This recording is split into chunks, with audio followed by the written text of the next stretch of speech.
a tomar sus Biblias, la lección número 34 del capítulo 28 de Génesis, hermanos. Capítulo de Génesis 28. Y vamos entonces a ir viendo, ¿cierto?, estos contenidos que el Señor nos tiene preparado.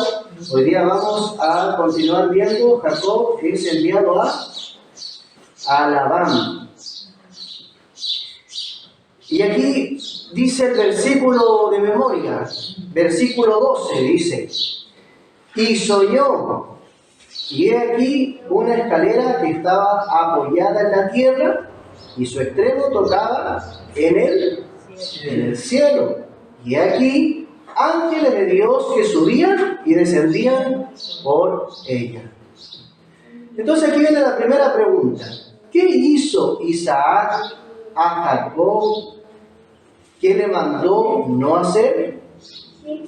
¿Qué hizo Isaac a Jacob y qué le mandó no hacer? Veamos el versículo 1. El niño le dijo que no tomara mujeres de los cananeos. Correcto. Entonces, si vemos el versículo, dice claramente: entonces Isaac llamó a Jacob y lo bendijo y le mandó diciendo, como decía nuestro hermano Jaime, no tomes mujer de las hijas de Canaán. Entonces no tomaron una cananita. ¿Motivo? ¿Por qué pensamos de que no tenía que mezclarse con una cananita? Porque era del mundo, ¿cierto? La representación en realidad, hermanos, de acá de la parte mundana, si vemos, siempre ha estado el contraste entre lo que es puro y lo impuro, entre lo que es limpio y entre lo que es sucio, entre el pueblo que es elegido y entre el pueblo no elegido. Entonces, por ese motivo, la primera entonces respuesta es que no fuese con mujer de Canaán. ¿Hermano?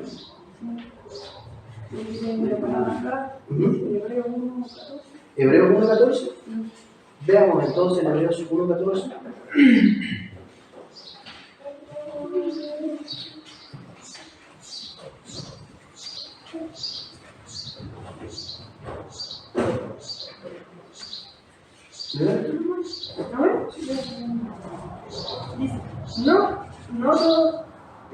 No son todos espíritus administradores enviados para hacer servicio a favor de los que serán herederos de la salvación. Correcto. Aquí dice el versículo 13: pues a cuál de los ángeles, o sea, entonces la referencia acá le está diciendo a los ángeles que los ángeles no son todos espíritus ministradores enviados para el servicio de quién, de los que van a heredar la salvación. Entonces hay un grupo que va a heredar la salvación y hay un grupo que no. Entonces ahí es donde está la referencia de este versículo. Muchas gracias, hermano. Entonces dice: ¿a dónde debían ir y de quién tendrían que tomar hijas Jacob? El versículo 2 del capítulo 28, ¿qué dice?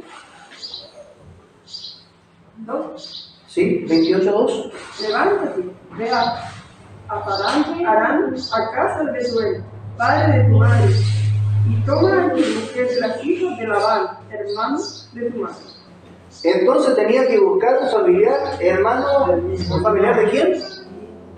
Del hermano de la madre de Rebeca. Correcto. Por lo tanto, entonces, había cierto pueblo que estaba escogido claramente para poder seguir o ayudar a continuar la precedencia del cristianismo. En ese momento era el Israel antiguo. Ahora, veamos. ¿Quién debía bendecir en el futuro a Jacob? ¿Y cuál era el futuro de la descendencia? Versículo 3. ¿Quién era el que debía bendecir a Jacob? Y el Dios omnipotente te bendiga y te haga fructificar y te multiplique hasta llegar a ser multitud de pueblos. Entonces, el que debía de bendecir era el Dios omnipotente. Hermano, ¿qué cosa es omnipotente? ¿Qué entendemos por la palabra omnipotente? Omnipotente, omnisciente, ¿Cierto? Omnipotente, omnisciente, omnipresente, ¿cierto? Presente en todos los lugares, a la vez, ¿cierto?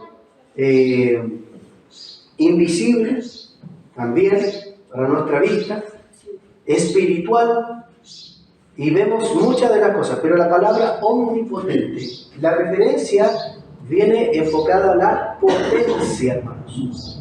Omnipotente, lo mismo que decir todo poder, todo poderoso. Entonces, nuestro Dios omnipotente, Él es un Dios con mucho poder. De ahí viene la frecuencia de esa palabra. Por lo tanto, el Dios omnipotente, el Dios poderoso, te bendiga y te haga fructificar y te multiplique. Porque nosotros podemos multiplicar. ¿Nosotros podemos bendecirnos a nosotros mismos? ¿Se imaginan que yo me haga un autollamado y yo pongo mi mano? Yo voy a ser pastor. No, ¿cierto? Tiene que venir un enviado del Señor que imponga las manos sobre uno, sea bañado por el aceite y así entonces es un llamado. Por lo tanto, la bendición no es de uno mismo.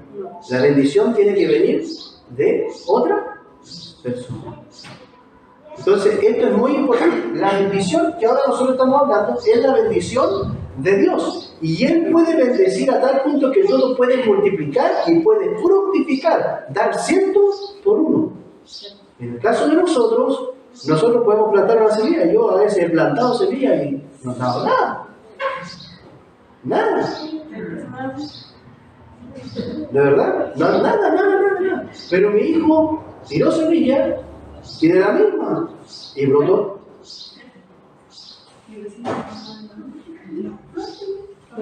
Entonces, ahí nosotros podemos ver, hermanos, de que el Señor aún nos llamó para poder realmente tener el trabajo con la tierra. A lo mejor me falta más constancia, a lo mejor me falta algo que yo no manejo, que todavía no sé. Yo creo que Más conocimiento o la misma bendición de Dios para poder plantar. Sí, porque allá en el cerro hay la abuelita que desde los 40 años vivía sola. Ella enterraba una semilla con un palo y da. Enterraban un pino con un palo y los otros trabajaban bien la tierra y Da. Y ella, con un palo, decía, el Ricardo hacía, entierra un palo, con un palo una planta y produce. Imagínense entonces, ¿qué es lo que indica esto? Nosotros tenemos el poder entonces de poder hacer que una planta germine, que salga del capullo. No, hermano, nosotros no tenemos el poder. Es la bendición de Dios. Él es el que hace que una planta salga de su capullo, hermano. Y hermano, cuando nosotros vemos una plantita nueva recién brotando, es como ver un bebé, hermano. Es como ver un bebé, uno se admira, se pone muy contento, porque es un nacimiento que uno no puede hacer. Ni el mayor científico, hermano, puede llegar a hacer esto. Porque aunque el científico le ponga toda la ciencia, si Dios no bendice, no va a salir. Ahora, ¿ustedes sabían de que las plantas también se comunican entre ellas? ¿Sabían eso? A través de las raíces. Cuando una planta necesita agua, entre todas se comunican con las raíces y entregan las propiedades para la planta que necesita. Yo no lo sabía, lo aprendí allá en Chillán.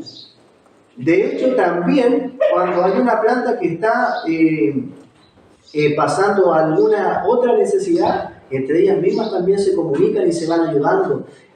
Cuando viene el cierto alcance del sol y todo, entre ellas mismas se van doblando para poder entregarle también más sol a la otra, todos los nutrientes que necesiten, y entre ellas se van ayudando y así van saliendo adelante y van floreciendo.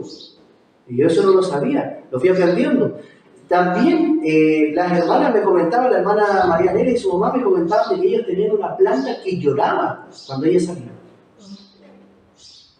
Una planta que lloraba. Y literalmente la planta lloraba, porque decía de que ellas salían Y le grabaron un video de que de las hojas goteaba, salía una gotita de agua y lloraba. Y lloraba.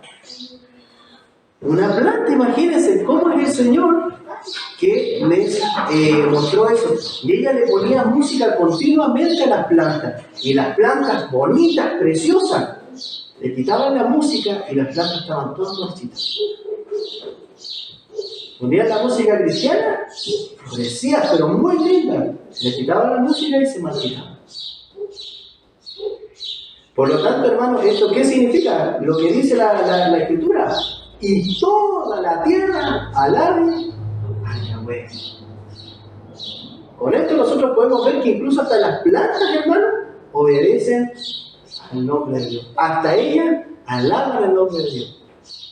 Entonces, esto es importante. Entonces, ¿qué es lo que decía aquí el texto? El Dios omnipotente te bendiga, te haga fructificar y te multiplique. Y ahora viene otra parte agregada para el hombre, hasta llegar a ser multitud de pueblos. ¿Quién era el que tenía que llegar a ser multitud de pueblos? Jacob. A él entonces se le entrega esta bendición, que ahora él haga multitud de pueblos. ¿Y se cumplió esto, hermanos?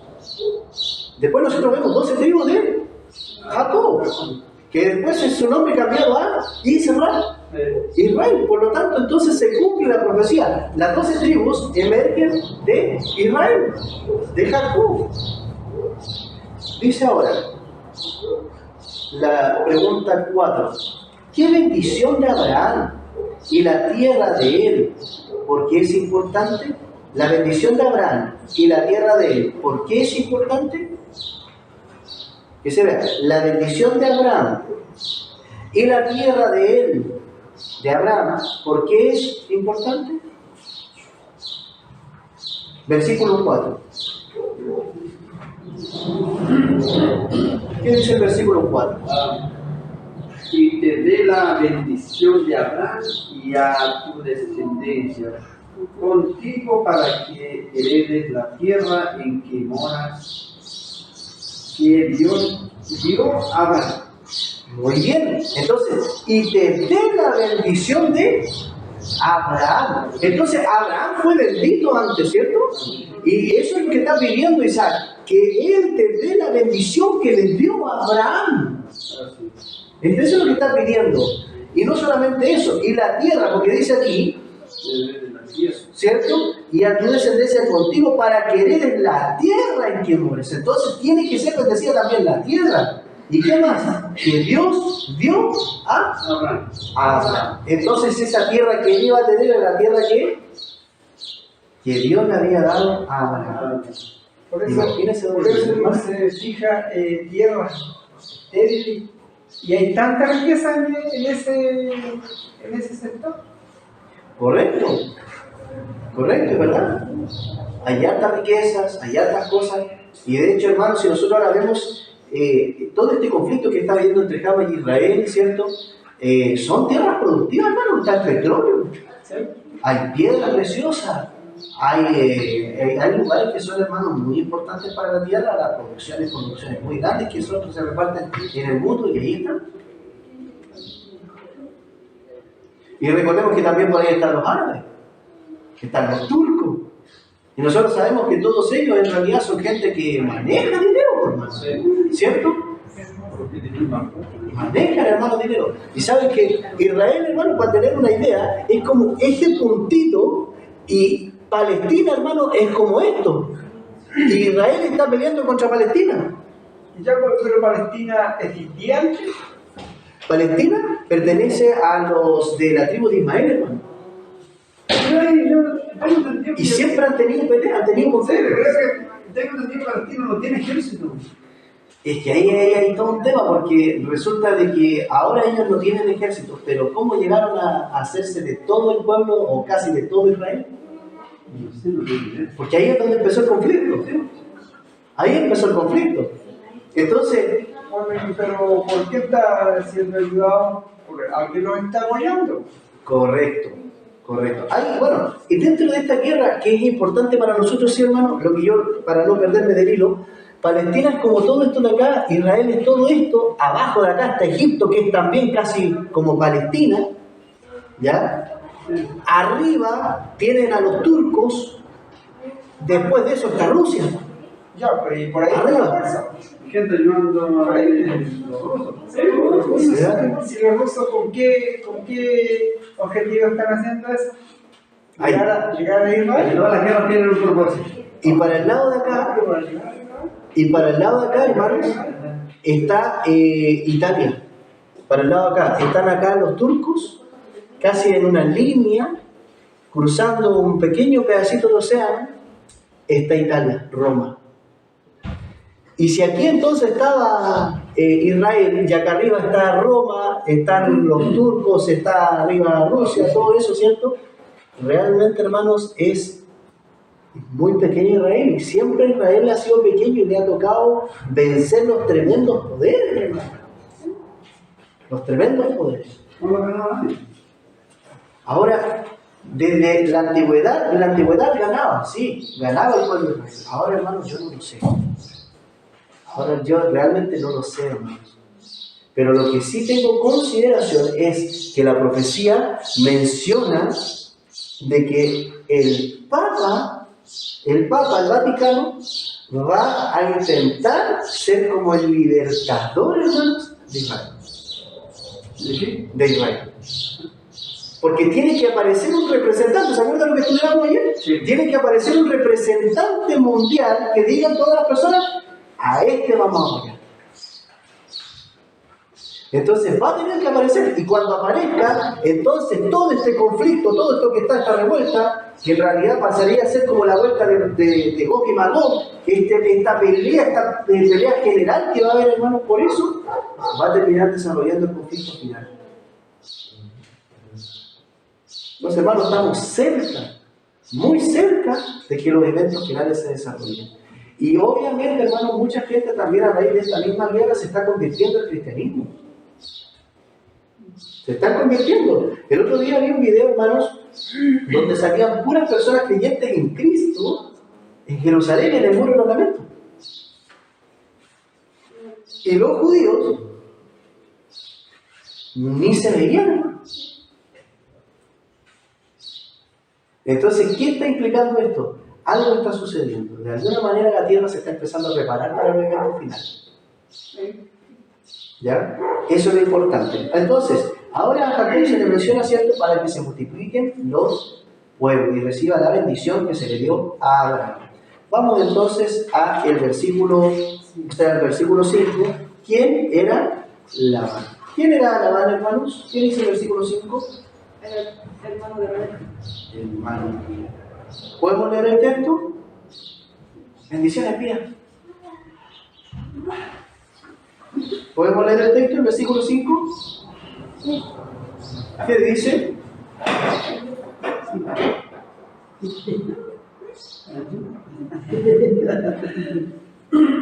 Amén. Así envió Isaac a Jacob, el cual fue a Padán Aram, a Labán, hijo de Betuel, arameo, hermano de Rebeca, madre de Jacob y de Esaú. Entonces, llegó entonces a las manos, ¿cierto?, del hermano de Rebeca. Hermano, qué tremendo que ha venido ahora, ¿cierto? Aquí empieza una historia que para nosotros es una historia de admirar, hermano, es una historia de ver todo un proceso que se dio.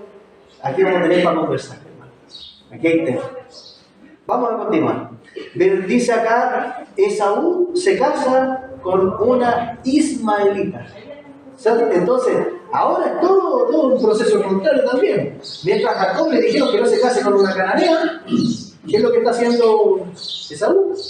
Se casa con una ismaelita. Y después vamos a ver cómo también se van desarrollando otras cosas.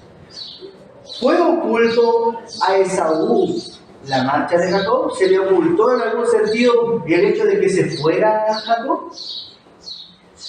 ¿Sabía con quién no se debía casar?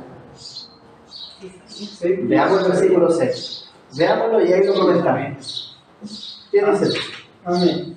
Y vio Esaú como Isaac había bendecido a Jacob y le había enviado a Parán Aram para tomar para sí mujer de allí, y que cuando le bendijo, le había mandado, diciendo: no tomarás mujer de las hijas de Canaán.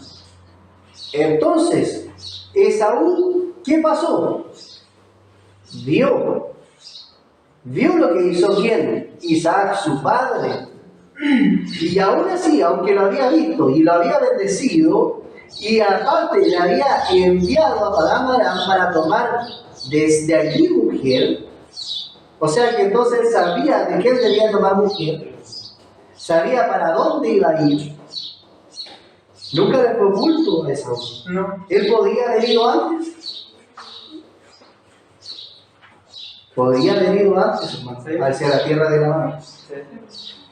Ahora dice, y cuando le bendijo, le había mandado diciendo: no tomarás mujer de las hijas de Canaán. O sea que Esaú vio y escuchó todo. Y entendió. Por lo tanto,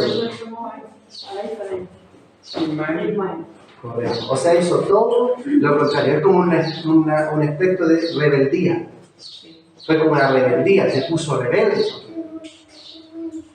Porque él se dio cuenta, que Isaac y Rebeca no querían a la otra mujer porque eran paganas. Entonces ellos hacen mejor las cosas y a esta vez. Correcto, también. Ahora, como él vio de que ellos no querían mandarlo para allá con las mujeres de Canaán, también un aspecto de rebeldía, si se dan cuenta, porque él dice: a esta mujer no le gusta. Entonces, si no le gusta, vamos a hacer que ahora les duele.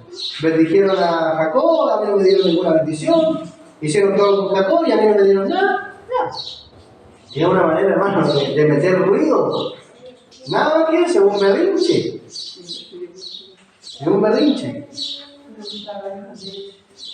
Veamos, dice: ¿qué hizo por su padre y su madre Jacob antes de irse? Versículo 7.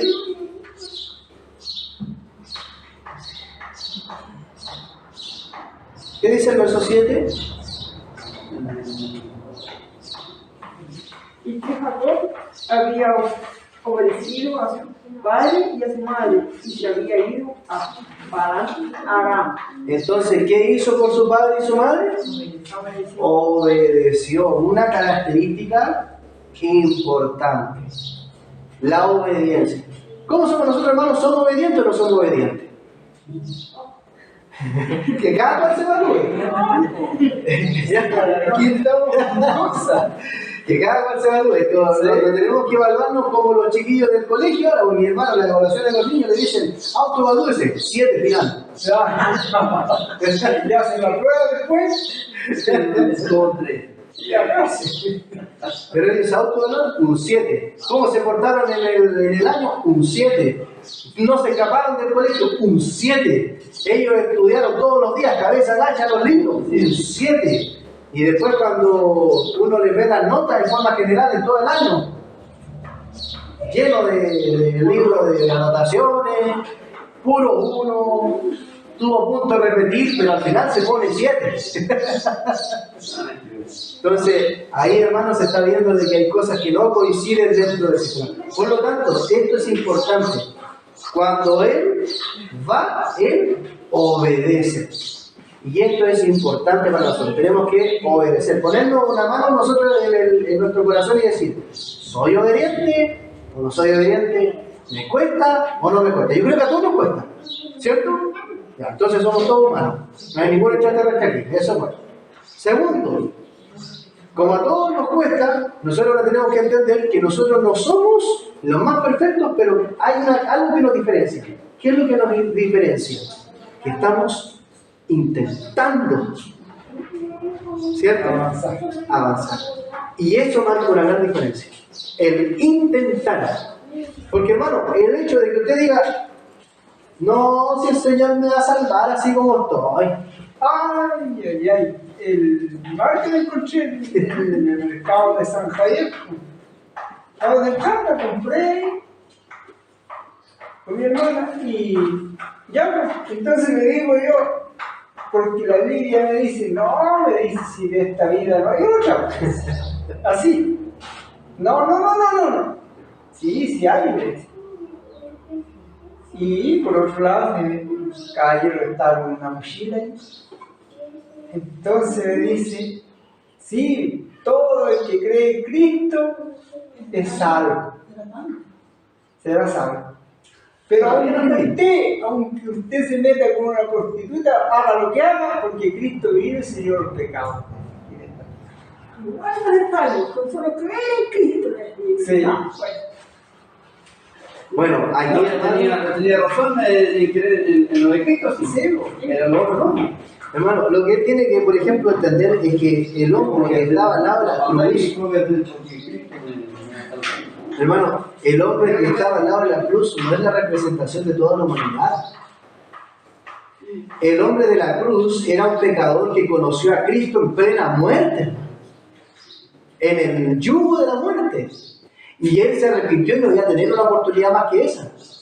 Por eso fue perdonado. Pero en cambio, una persona que está viva, que conoce a Cristo y que ha tenido la oportunidad de poder conocerlo a mayor profundidad, pero no le ha obedecido, es como una persona que le pega una bofetada en la cara y le dice, yo no creo en ti. ¿O no? Yo creo que nadie quiere. ¿Qué es lo que está diciendo? No, entonces le dijo, oye, hacer la voluntad de mi Padre, me dijo. Eso, me dijo, creer en Cristo es. Entonces, creer está bien. Sí, está bien. Pero recordemos algo, los demonios también creen y tiemblan. Pero ¿por qué los demonios no se salvan? Porque siguen haciendo lo que no tienen. Porque les sigue gustando el pecado. Pues.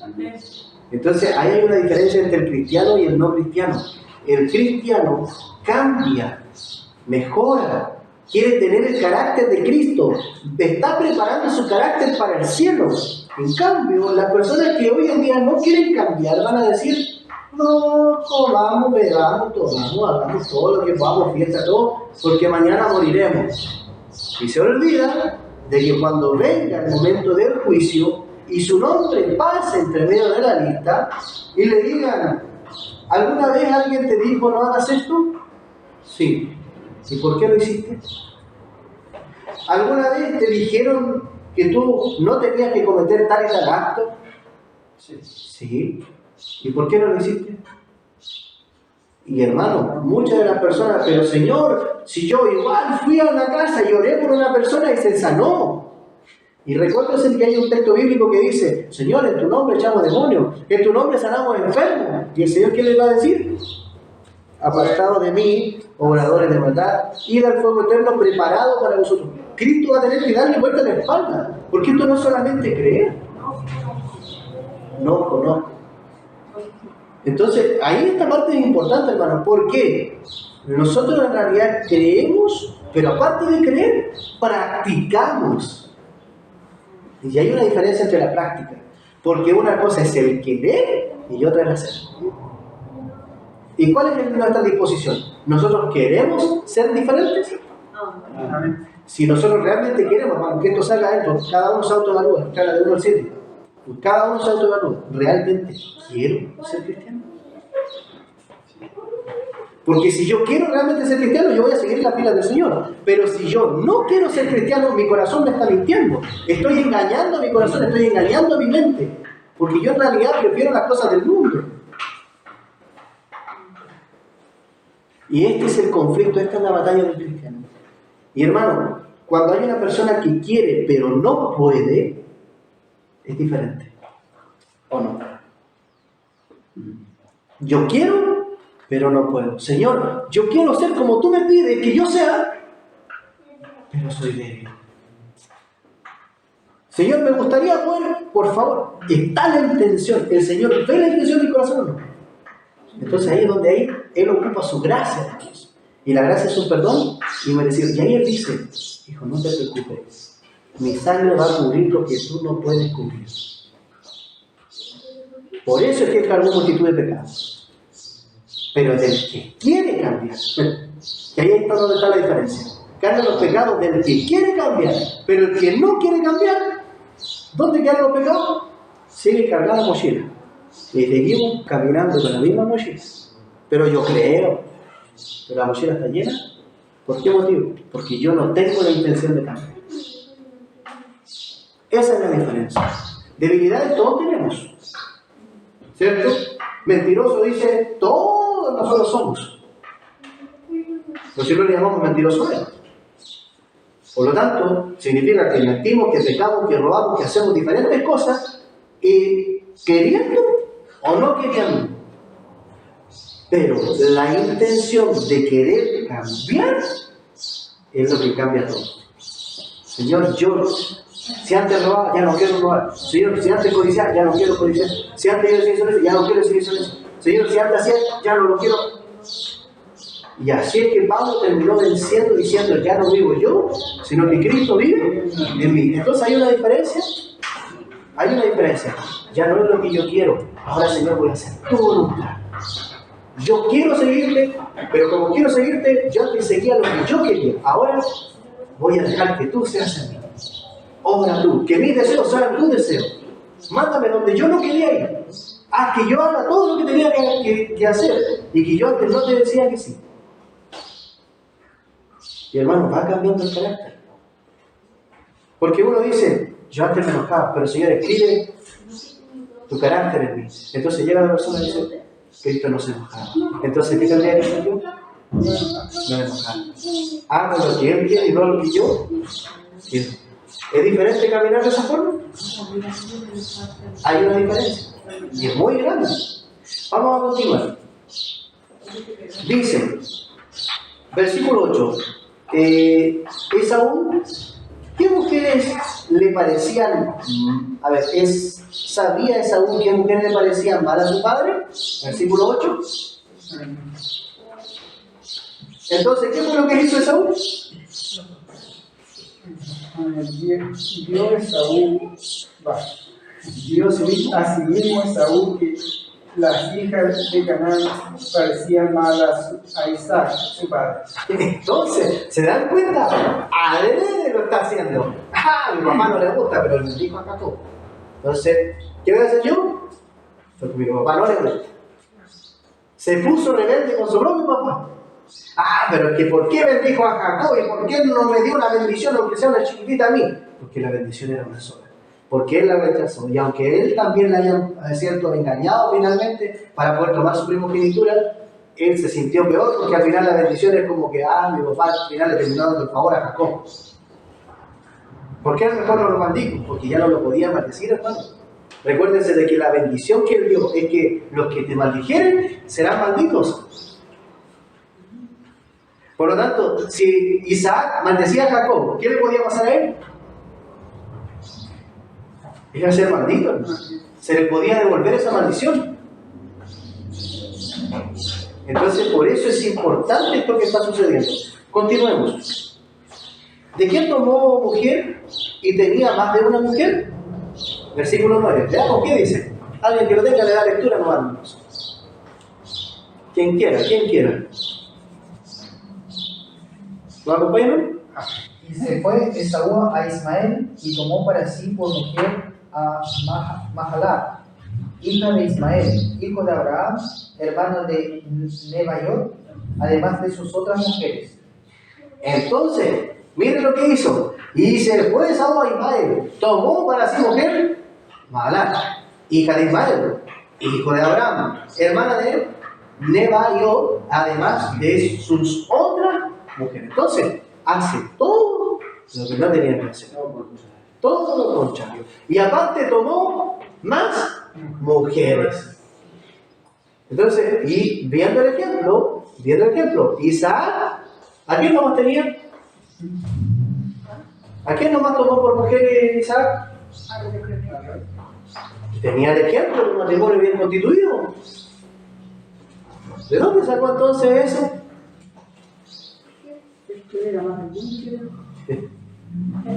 Ahí es donde, hermanos, se ve que no hay control, hermanos. No hay control en las pasiones. Y ustedes saben que, bueno, los varones que ya estamos casados sabemos de que es difícil poder tener una vida conyugal con una. Hemos conversado varias veces, tener la vida conyugal con 2, con 3, con 4, con 5. Hermano, es terrible. Lamentablemente no es nada de fácil. Si con una nos cuesta, una le exige, imagínense 5 mujeres exigiendo. Oye, ¿cómo pasó? No la tengo que olvidar. No la dices. Terrible, hermano. Todas pidiendo, trae pan, trae comida, ¿o no? Tenés que alimentar a los niños. Tenés que tener ahora, tenés que hacerte presente como papá. Y después morir. Y después tenés que hacerte presente también como marido. Y después, ¿pero qué pasó? Mira, le pegaron ahí los otros hijos de ella, le pegaron a los míos. Imagínense, tremenda No, sería. como Abraham, Ismael y Isaac. ¿No? Y cuando y mamá tenía cuántas mujeres. Las dos después llegó a la La pelea y después tenía que tratar a la mujer y tenía que con esto con vos. Sí, pues después más encima también toma las concubinas. Pero Aunque para Jacob estaba la bendición de la multiplicación, sí. sí. ¿Ya? Tenía que entonces. Yo creo que a lo mejor ahí el Señor a lo mejor dotó ahí de buen conocimiento a Jacob para poder sobrellevar el futuro de Israel. Para poder tener en realidad todas esas mujeres contentas. Pero de ahí para adelante, hermano, nosotros vemos que ahora un hombre teniendo 2 mujeres, la primera que se le forma, hermano, es como meter la mano en el acero. ¿Usted ha visto una pelea de puras mujeres? Disculpando a la mujer que hay aquí. ¿Han visto peleas de puras mujeres? ¿Qué pasa cuando un hombre se mete entre medio? En una pelea de puras mujeres, me falta. Ellas empiezan a hablar, y yo no llego a opinar algo, ¿y qué? ¿Te metí tú? Y después se mete la otra, y ahí mi hermano se mete en una salsa. Hermano, es bravo. La forma de conversar de las mujeres, la manera en que se tratan, es mucho más diferente a lo que nosotros pensamos. Por eso tenemos que tener cuidado. Cuidar en realidad, ¿cierto?, de evitar la chimuchina. Que las mujeres ojalá se arreglen entre mujeres, no hay los varones entre varones, porque entre varones nosotros somos más de mano, nos damos las manos, se arregló y listo. Si decimos que sí, sí, si decimos que no, es no. ¿O no? ¿Sí? Se acabó. Bueno, ahí queda para poder continuar, ¿cierto? Bien, dice, siguiente pregunta, versículo 10. ¿Cuál fue el punto de origen y el punto de destino de Jacob? Versículo 10. ¿Qué le da lectura? Y salió pues Jacob de Berseba y fue a Aram. Muy bien, entonces de Berseba fue en dirección a Aram. Muy bien. Ahora dice, cuando llegó la noche, ¿qué usó como cabecera? Una piedra. Aquí vamos a ver, hermano, el sueño de Jacob. Aquí entramos ahí. Encontramos, ¿cierto?, la piedra como cabecera. Veamos el versículo 11, hermano. Y dice, y llegó a un cierto lugar y durmió allí, porque ya el sol se había puesto. Y tomó de las piedras de aquel lugar, de aquel paraje, y puso a su cabecera, y se acostó en aquel lugar. Loco. ¿Qué lugar era? Cierto lugar. Ese cierto lugar es el Gólgota. ¿Cuándo? Es el Gólgota. Yo la llamaba, tenía un puesto por Betel. Correcto, es Betel. Fue de Arán. A ver qué decía el versículo anterior. El versículo anterior dice que fue de Berseba a Arán. de Berseba a Arán. Sí, ese lugar decía que era Betel. Y ese lugar es Betel. De hecho, yo entiendo de que ese lugar, hermanos, es el Gólgota. ¿Y saben por qué motivo? Sí. ¿Saben por qué motivo yo entiendo que es el Gólgota? Porque esa piedra que estaba ahí es el puente que conecta el cielo y la tierra. Y en el lugar que muere Cristo es en el Gólgota. En el versículo 2 sale. ¿Mm? En el versículo 2 dice, levántate y ve a parar a la casa de Betuel.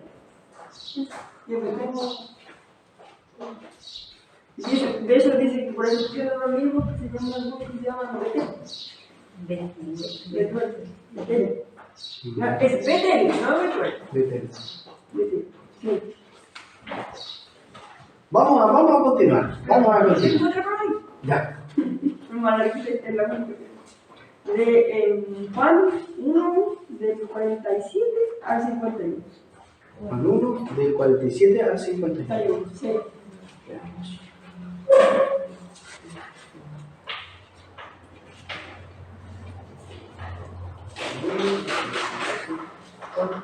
51.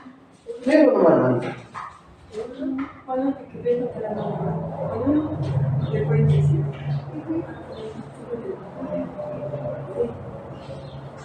Dice, cuando Jesús vio a Natanael y se le acercaba, dijo de él: he aquí un verdadero israelita, en quien no hay engaño. Le dijo Natanael: ¿de dónde me conoces?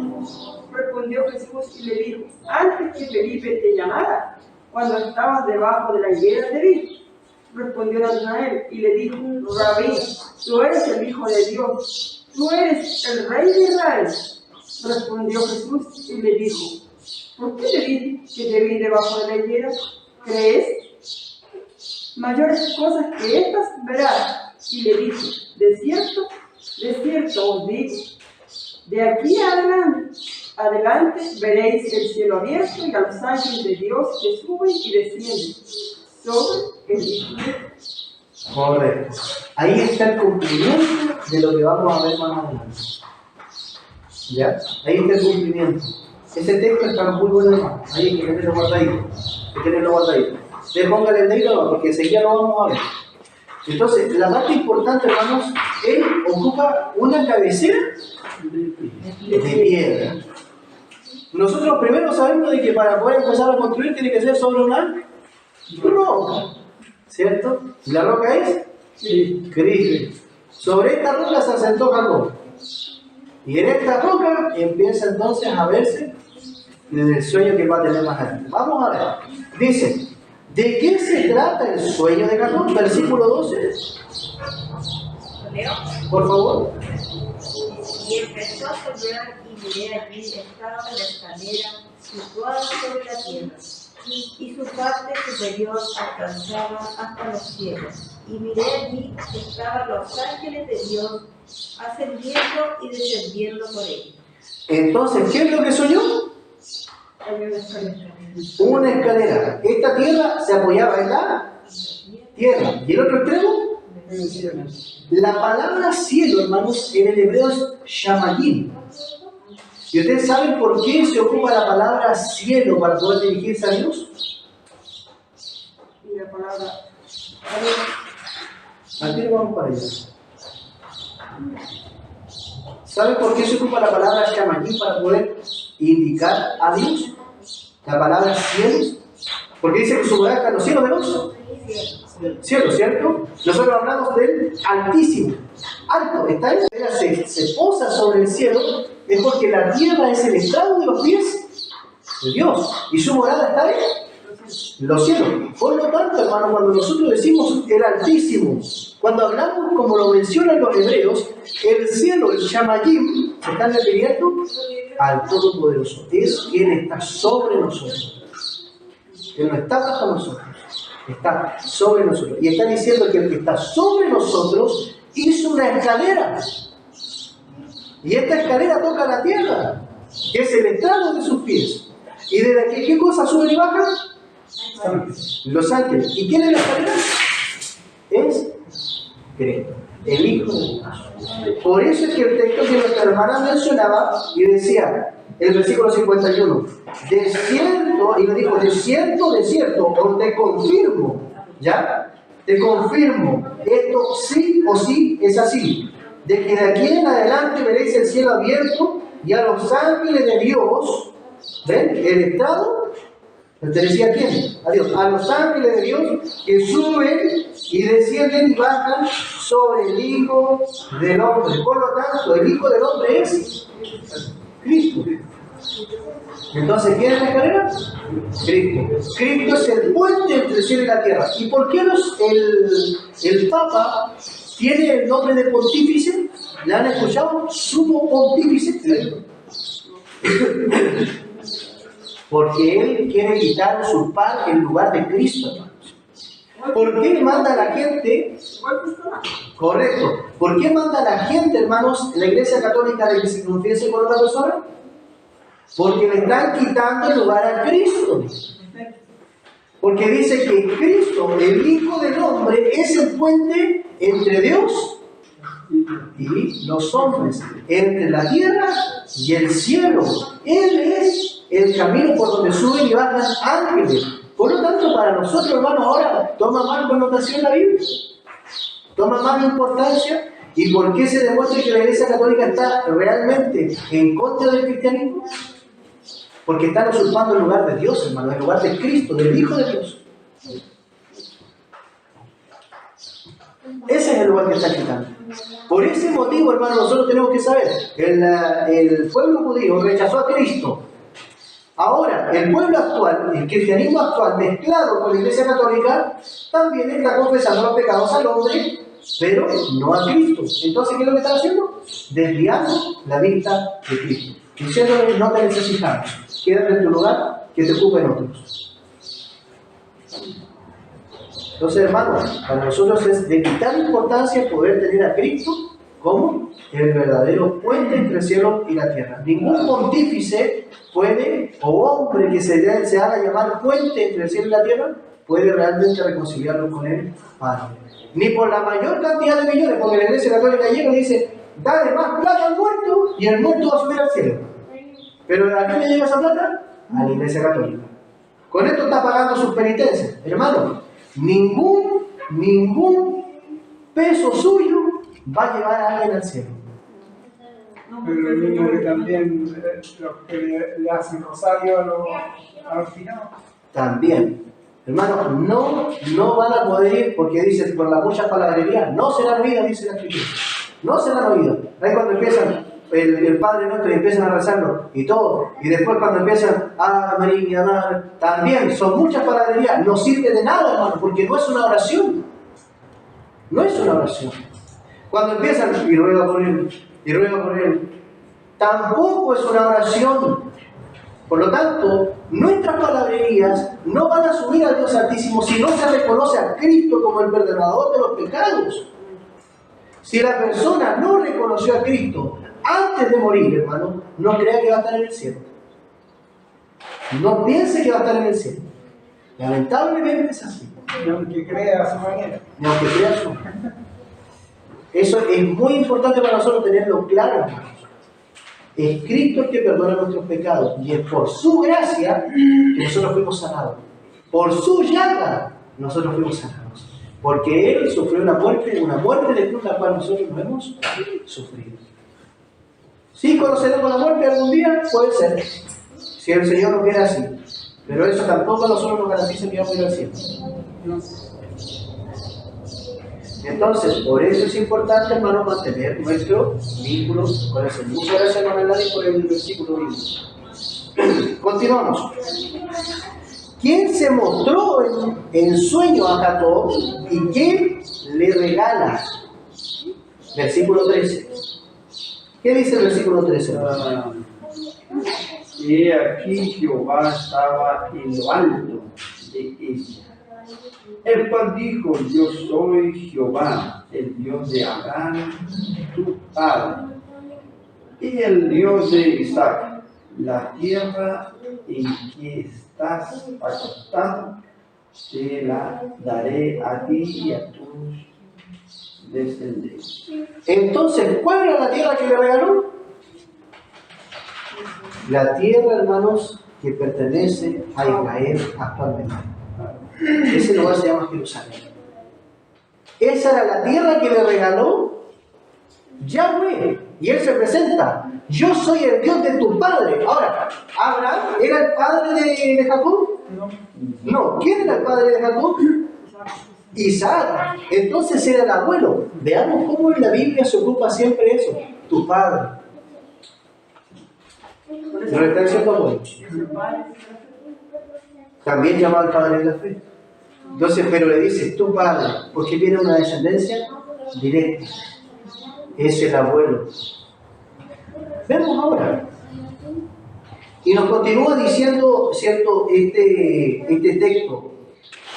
Yo soy Yahweh, el Dios de Abraham, tu padre, el Dios de Isaac. Y aquí reconoce a Isaac también, pero no le está llamando padre Isaac. De la tierra que estás acostado te la daré ya tu descendencia. Entonces, ahí recién se va a sentar, hermanos, la plebe o los hijos o la descendencia, como lo dice la misma escritura, todos los hijos de Abraham van a vivir en ese mundo. Ahí queda estipulado. De aquí en adelante se siembran ellos esperando hasta que aparezca el Mesías. Entonces, esto es importante para el pueblo.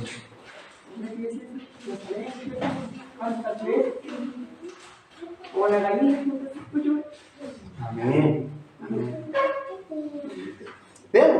Veamos qué nos dice. ¿Cuántos puntos cardinales tomará la descendencia de Jacob? Versículo 14.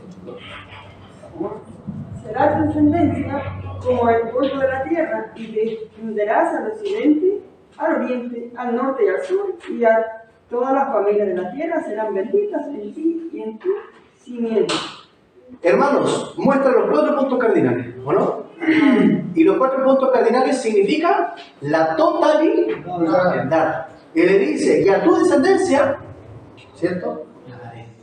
Todo lo de la tierra serán benditos. Todo, hermano, todo lo que rodea aquí en la tierra se le entregó al pueblo de Israel. Todo lo que estaba debajo del cielo era para el pueblo de Israel.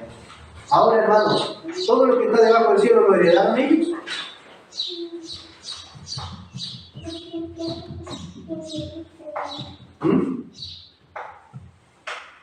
¿Lo heredó el pueblo de Israel todo lo que estaba debajo del cielo? Los 4 puntos cardinales, pensemos un poquito antes de responder. Pensemos, ¿heredó realmente el pueblo de Israel a toda la tierra? Pero si hijo de Dios está todo lo Yo, Correcto, hay hijos de Dios. Pero aquí viene la pregunta. ¿Realmente Israel recibió toda la tierra como se le estaba aquí prometiendo a Jacob? no respondí así. no. No. Está el pueblo dividido. Vamos a responder, hermano. Miren, vean esto. Abraham es el padre de la fe. En el pueblo de Israel llegó hasta Cristo. Cristo, ¿cierto? Demuestra de que él lo rechazaron. Pero el libro de Romanos dice que por causa de la promesa hecha a los padres, el pueblo de Israel sigue siendo, ¿qué cosa? Amado. Bendiciones, hermanita Mónica. ¿Ya? Sigue siendo amado. Por lo tanto, el Cristo es un hijo que pertenece a la rama de Abraham. ¿Y ustedes a quién siguen? A Cristo. ¿Y Cristo era judío? Aparte de ser hijo de Dios, era judío. Entonces, si él, aparte de ser el hijo de Dios, era judío, hermano, esta parte es importante, porque todos ahora los que crean en Cristo son judíos gracias a Cristo. Entonces, ¿fueron benditas todas las naciones de la tierra? Fueron benditas todas las naciones. ¿Por qué? Pero si se dice hasta el final, ¿no? Cuando venga Cristo, va a haber los 4. Ángulo de la tierra. Entonces, ¿por qué no? Ahora, separará, dice, a la izquierda a los que se van a perder, y a la derecha a los que se van a salvar. Hermano, qué terrible va a ser ese momento. Cuando usted vea que en vez de estarlo llevando para el grupo que pertenece a los salvados, a usted lo estén llevando para el otro lado.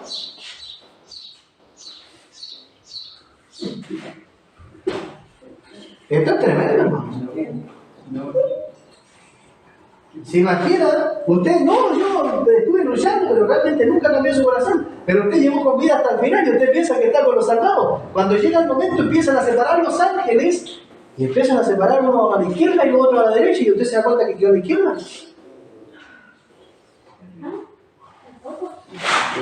Hermano, esto es terrible.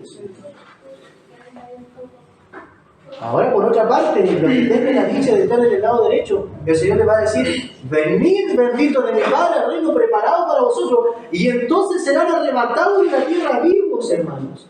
Van a ver a Cristo, se van a juntar con Él en el cielo y se van a ir hacia la morada celestial. Y el resto será el lloro y el crujir de dientes. porque ya con esto habrán entendido de que ellos se perdieron. Y dice que el resplandor de su gloria los va a destruir. O sea que Cristo, después, hermano, de sacar a los suyos de la tierra, Él va a mirar una vez más a la tierra, hermano, va a dar un sondeo más sobre la tierra, y ese resplandor matará a todos los que queden en la tierra. El resplandor de la ira de Dios, de la gloria de Dios. Después de esto viene el milenio, y después del milenio una resurrección más, pero esta ya es juicio y condenación, ya no hay salvación. Nada. Por lo tanto, entonces, como está escrito, de que todos ojalá mueran una sola vez y después la vida eterna. Pero, si les toca morir 2 veces, hermano, esto es terrible. Una vez me dijeron, cuando dije esto, me dijeron, hermano, ¿y qué pasa con las personas que la reviven? ¿Ah? ¿Y qué pasa con las personas que la reviven? Son casos excepcionales. Porque cuando usted tiene un accidente y alguien lo revive, usted murió. Le tocaba morir, y ese era su momento. Pero la persona, por un tema que el hombre inventó, lo revive. Y después la persona le vuelve a dar otro ataque y lo vuelven a revivir de nuevo. Así le pasó a una viejita. 5 veces la revivieron y a la 5ª vez murió. Con un infarto fulminante. Es lo que pasó a mi suegro. Cuando lo llevé yo al hospital, en una mañana. También. Yo habría dicho que decía, el muerto hubiese salido de Dios hoy día, como ahora yo le he dejado de pasar. Porque, imagínate, yo lo tomé en años de estudiar en un vehículo. Yo no daba recto, ahí la misma tortilla. Y ahí antes de llegar a, yo les dije, un infarto.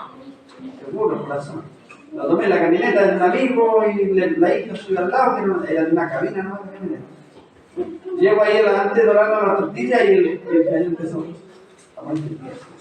Dio el infarto, le dio el primer infarto. Yo le dije a la hija que le cargara el pecho y para. Uno de ellos para volverla. Y yo no con lo que ella decía así, ¿no? Así de ella, dejaba ahí, de ella lo dejaba. No, pero si uno no conocía nada, no sabía yo y nada. Entonces, ¿qué es lo que decía? Le cargaba yo aparte el pecho aquí, y idiota. Y cuando iba llegando a San Jair, le da orden. Y volvió de nuevo, porque lo de nuevo, ahí volvió. Íbamos llegando al hospital y me dio el tercero. No, ni siquiera, no tampoco. Era dura matar. Llegamos allá y el caballero me dice, el del hospital, que no estaba ciego, me dice, oh, me dijo, ¿quién le curaba? Y dije, padre, no vaya a tomar, estaba curado. No, le digo, si le han dado 2 infartos, el tercero le digo yo, y el tipo, Caramolín, le entierra la uña aquí, ya, saca toda la ropa y lo lleva 20 minutos tratando de revivirlo. Y me llaman la chiquilla de la casa, acá donde quedaron, le dije, no, yo sabía ya. Porque el cerebro dura cierta cantidad de tiempo, unos minutos, no sé cuánto. Si pasaron 3 minutos ya muere. Muere, ya no, ya pues, lo revivieron. Tuvo 4 meses en el hospital. Muerto. El ojo, yo te digo de que lo veo, los ojos giraban así.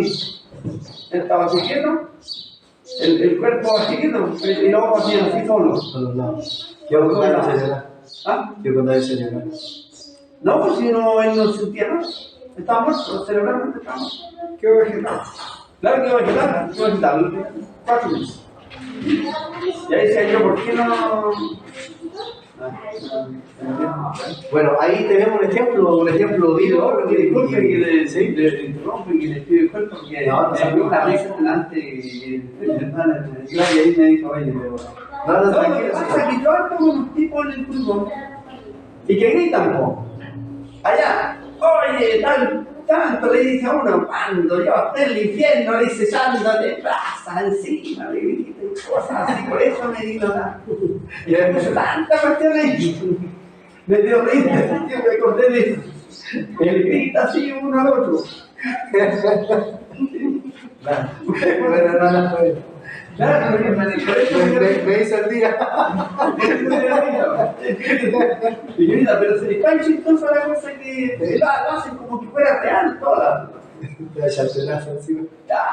Bueno, si supieran de que en realidad se abrazan, no son ¿Qué va a suceder eso? Que va a dañar el fósforo de En la realidad también va a haber su gracia. No, Es una risa irónica. Una risa irónica. Muy bien, vamos a continuar, hermano. Dice, ¿hasta cuándo dejará Yahweh a Jacob? ¿Hasta qué momento él va a ser dejado ya tranquilo para continuar después del resto de la vida que queda? Porque, hermano, todos tienen un propósito también. Recordemos eso. Yahweh siempre va a seguir ahí, pero a uno le da una tarea y esa tarea hasta que termina, ¿o no? Ya.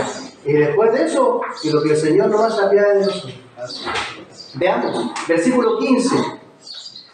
He aquí, yo estoy contigo y te guardaré por donde quiera que fueres, y volveré a traerte a esta tierra, porque no te dejaré hasta que haya hecho lo que te he dicho. Entonces, ¿él cumple propósitos? Cumple propósitos. Hermano, entonces, sepa esto. El propósito del Señor, desde el momento que usted lo llamaron, ¿cuál es? ¿Qué piensan ustedes? ¿Para qué es el propósito final? ¿Cuál es el propósito final para los que estamos vivos? La salvación. Primer punto. Segundo, la predicación del mensaje. Hermano, ¿cuántos de nosotros pensamos de que Dios nos tiene listos? Un momento. ¿Cuántos de ustedes el Señor le ha puesto en su corazón de que usted va a terminar haciendo la acción que usted todavía no es capaz? Por ejemplo, yo me acuerdo de nuestro hermano Miguel, el hermano Miguel hijo de allá San Rafael. Él dijo, yo tuve un sueño que el Señor me mostró de que yo algún día voy a estar predicando allá en Israel. En Israel. Bueno, yo no sé. Pero si el propósito de Dios es ese, va a estar. Hermano, yo varias veces tenía, hermanos, el pensamiento, el Señor me mostró a mí un sueño cuando yo empecé el cristianismo, tenía 15 años, mi hermano aquí es testigo, tenía 15 años cuando yo empecé con el tema del sueño, de los sueños que había tenido, ¿te recuerdas? Y hermanos, yo me di en ese sueño arrancando en el tiempo de la persecución hasta la venida de Cristo. Hasta la venida de Cristo. Predicando en algún momento. Huyendo también. Pero todo esto, hermanos, es un propósito divino. Es un propósito divino. Entonces, y desde ahí en adelante yo he intentado no abandonar la mano de Dios. Como todo hombre flaqueo, también sí. Pero hermano, intento volver, vuelvo de rodillas, le suplico al Señor que me perdone, que no se aleje de mí, que no se vaya de mí. Porque hermano, yo confío en ese sueño de que voy a terminar huyendo en el tiempo del fin, hasta la venida de Cristo. Espero de que esté huyendo para salvación y no para perdición. Muy bien, continuamos. Cuando despertó del sueño, ¿qué pasó? ¿Qué pensó, perdón? Jacob, versículo 16. ¿Quién le quiere la lectura? Amén. Y despertó Jacob de su sueño y dijo, ciertamente Jehová está en este lugar, y yo no lo sabía. Muy bien, hermano, ¿dónde es el lugar donde después? ¿Es en Jerusalén donde se hace el santuario de Cristo al final o no? Hermano, todavía está allá, ¿cierto? Esa cúpula que tienen ahí, el muro de los lamentos que pertenece, ¿cierto?, a una de las paredes del templo del primer siglo, y que fue reconstruida muchas veces y vuelta de nuevo a destruir. Y es la única pared que está quedando. Por lo tanto, ahí estaba ante la presencia del Señor. La gente que va y dice que llegan a ese muro, hermanos, se siente una presencia muy limpia, hermanos. Qué privilegio para los que han podido llegar al Señor. Privilegio, hermano. Ahora sabemos si de qué será un templo hecho de mano para el Señor, por una persona importante que había sido Salomón, que lo terminó construyendo. Pero ahora viene la pregunta: ¿la presencia de Dios estaba en dónde en específico? En Jerusalén, hermano, no en el templo. El pueblo es una tierra sagrada, hermanos. El pueblo es una tierra sagrada. Y en ese lugar mismo, hermano, es donde se va a sentar la nueva Jerusalén. Entonces, si nosotros vemos cuando baje después de los 1000 años la ciudad celestial del cielo, va a venir exclusivamente y se va a ganar allá mismo en Jerusalén, hermanos. En Jerusalén. Y el pueblo de Israel ya no va a ser un pueblo de Israel por sangre de animales, sino por la misma sangre del Hijo de Dios.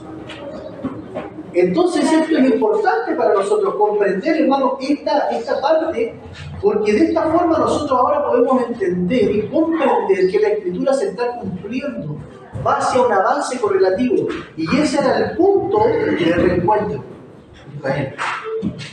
Increíble, hermano, cómo Israel tambalea a todo el mundo. A Israel le pasa algo, todo el mundo está en consecuencia.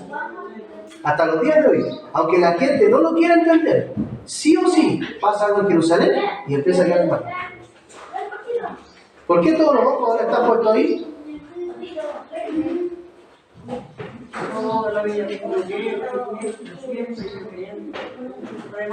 Ahora también están viendo el tema de Jerusalén porque pronto se levantará el anticristo, ¿cierto?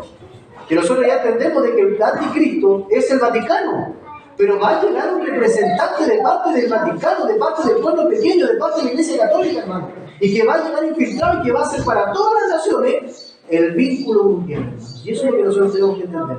Cuando la gente entonces se una a ese vínculo mundial, es el tiempo, hermanos, donde ustedes ya tienen que empezar a huir de las ciudades hacia los campos.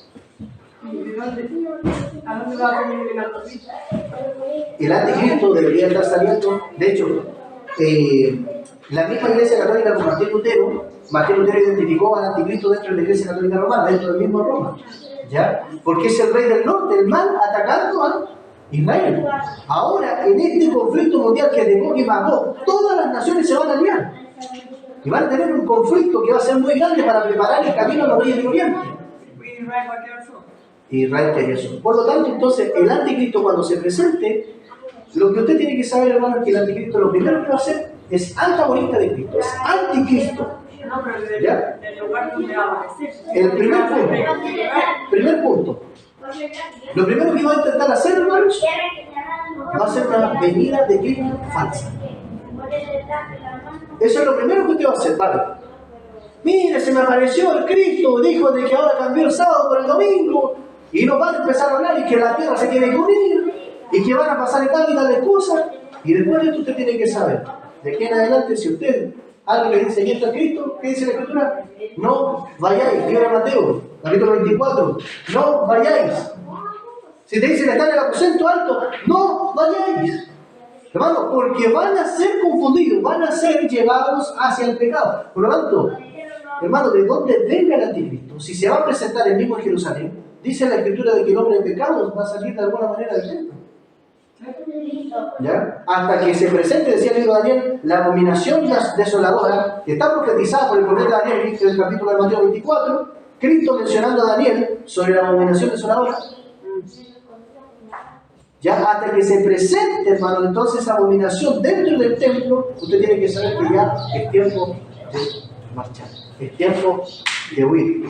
Ya no hay más tiempo para poder quedarse en la ciudad, porque ya es tiempo peligroso. Muy bien. Cuando despertó del sueño, entonces, ¿qué empezó Jacob? Bueno, que ese era un lugar santo. El lugar que es, versículo 17. 17. ¿El lugar qué cosa es? ¿Qué cosa es el lugar? Versículo 17. Y tuvo miedo.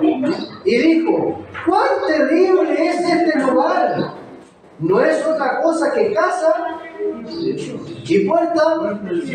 Muy bien. Entonces será terrible porque ahí va a ser, hermanos, ese lugar va a ser específico, la casa de Dios. La Nueva Jerusalén va a bajar ahí. Porque el lugar era terrible, hermanos. Terrible por la cantidad magnífica de lo que se estaba viendo. Ángeles subiendo y bajando. Hermano. Yo espanto porque reconoció la presencia de Dios ahí. Amén, amén. Es la gloria de Dios en el lugar. Es la gloria de Dios en el lugar. Es, hermano, ver a Dios cara a cara es la muerte para nosotros, como seres humanos. pero su gloria, hermano, se imagina cuántos colores brillando de su rostro, hermano, un brillo, pero que casi nosotros no podríamos percibir. Si usted mira el sol cuando de repente sale, como que los ojos como que se le tienden como a marear, así como que usted ve varios colores, así como entre múltiples colores. Y después usted saca la vista del sol y le cuesta mirar y como que el reflejo del sol la anda siguiendo. ¿Cierto? Imagínese cuando llegue la presencia de Dios y usted la pueda ver. Tú lo miras. ¿Cómo dice, hermano? Salmo 119, 60. Salmo 119, versículo 60. Que le pasan por los lugares. Salmo 119, versículo 60. Y dice, me apresuré y no me retardé en guardar tus mandamientos. 119, 60, ¿cierto?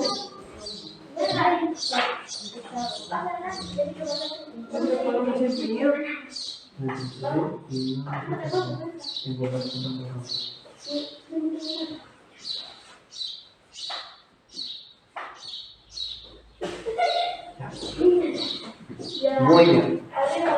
Continuemos. Dice, ¿qué acción especial hizo Jacob?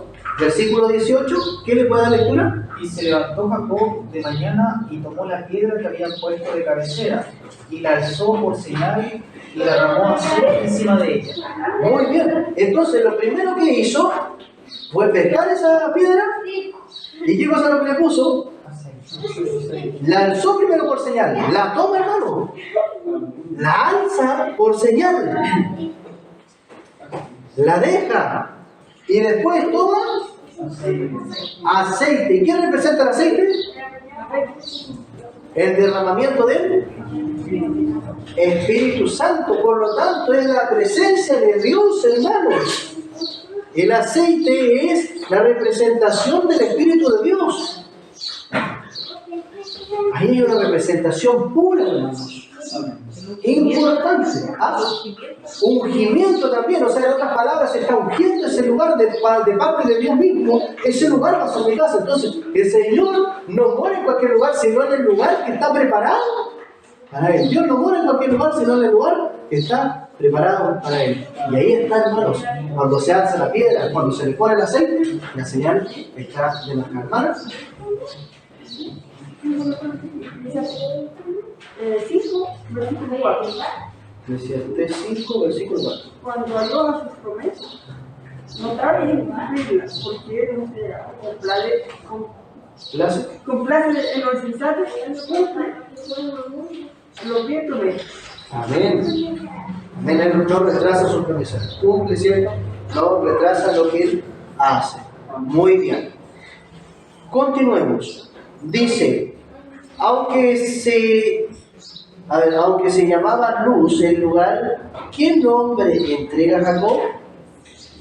¿Cómo se llamaba el lugar? Betel. ¿Ya? ¿Y cuál es el nombre que le va a entregar Jacob? Versículo 19. ¿Cuál es el nombre por el cual Jacob llamó a aquel lugar?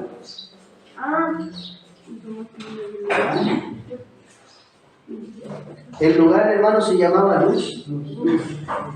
¿Y cómo lo llamó entonces Jacob? Betel. Entonces llamó el nombre de aquel lugar Betel, aunque Luz era el nombre de la ciudad primero. Entonces el lugar, hermano, se llamaba Luz, pero gracias a Jacob se llama Betel. Muy bien. Veamos ahora el versículo 20. ¿Qué voto de Jacob? El voto de Jacob, ¿en qué consiste? Versículo 20. Jacob voy diciendo, si fuere Dios conmigo y me guardare en mi viaje en que voy, y me diere pan para comer y vestido para vestir.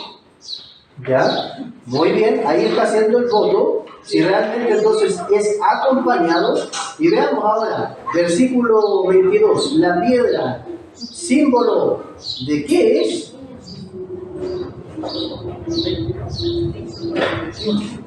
Perdón, 21 y 22. Dice. Y si volviere en paz a casa de mi padre Jehová, ¿será mi Dios? Muy bien, ese es el texto anterior para poder terminar, ¿cierto? Ese es el voto que él hizo. O sea, si voy y vuelvo en paz, entonces nos dice el versículo 22. Y esta piedra que he puesto por señal será casa de Dios, y de todo lo que me dieres, el diezmo apartaré para ti. Entonces, ¿la piedra es símbolo de qué? El símbolo de Cristo. El diezmo de todo, y de hecho, la piedra es el símbolo de que ese lugar, hermanos, es la casa de Dios. Ese es el punto de la casa de Dios. ¿Ya? Ese es el punto. Ahí está la casa de Dios. Y para nosotros la piedra ¿cuánto se llama? Principal es Cristo. Por lo tanto, a través de Cristo se está fundando la casa de Dios. Sí, A través de Cristo se está fundando la casa de Dios. Entonces, correcto. ¿El diezmo de todo o solo de una ocasión daría? Hermano, la pregunta, ¿el diezmo es de todo? ¿De todas las veces que reciba? ¿O solo de una ocasión? El verso dice, y de todo lo que me dieres, el diezmo apartaré para ti. De todo lo que yo reciba, voy a apartar el diezmo para ti. Jacob recibió diezmo para el resto de su vida, ¿no? O sea, perdón, ¿recibió cosas para el resto de su vida? Sí. ¿Dio diezmo para el resto de su vida? Ahí está la parte importante. Entonces, ¿qué es el diezmo? ¿Qué es el diezmo para nosotros? No es sino un reconocimiento de que Dios nos da todo lo que tenemos. Hermano, entonces, ¿por qué damos el diezmo? Porque reconocemos de que Dios nos da lo que tenemos, el sustento, el que nos vaya bien, todas las cosas, hermano. Por eso damos diezmo. ¿Es importante para nosotros entonces dar diezmo? Es importante. ¿Hay bendición sobre eso? Hay bendición.